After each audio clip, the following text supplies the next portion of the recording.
Քաղաքական process-ները ինչպես եք պատկերացնում, հաշվի առնելով, որ իշխանություններն էլ ձեռքները ծալած չեն նստում։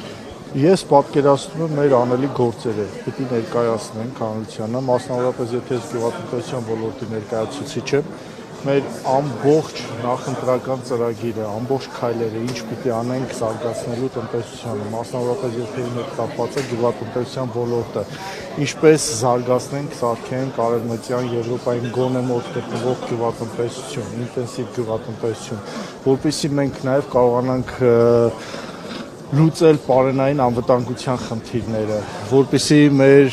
գյուղաբնակները կարողանան ավելի լավ, ավելի արժանապատիվ կյանքով ապրել։ Եվ այդպես երկար ճանապարհ ենք անցնելու։ Ներսում արդեն ոլորտային բաշխում է արվել։ Օրինակից որ տեսնում եք, որ ոլորտ եք պատկերացնում, ոլորտային բաշխում լինի, չլինի, բոլորս մեր գործի մեջ ավելի մասնագիտացված ենք եւ ես սիրում եմ խոսել հենց իմ ուղղությամբ, այն գործից, այն նպատակներից, այն ոլորտից, որի մեջ ես ավելի լավ եմ, ինձ կարելի ասել դրսևորել եւ ունեմ երկարատև աշխատանքային փորձ եւ այդ մեր փորձը պիտի արդեն մակրո մակարդակով ցույց տանք մեր հանրությանը։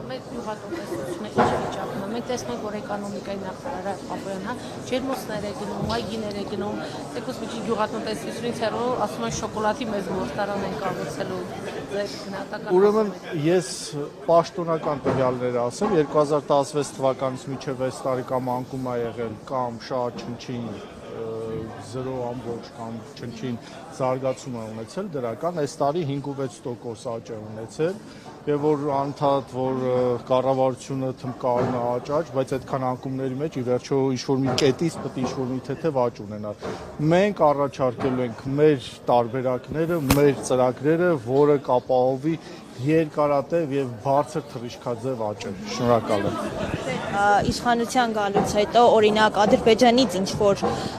ապրանքներ ներմուծվելու են Հայաստան։ Հիմա օրինակ ներմուծվում է ցորենը, բենզինը եւ Ադրբեջանից ցորեն չի ներմուծում, Ադրբեջանով է ցորենը ներմուծում։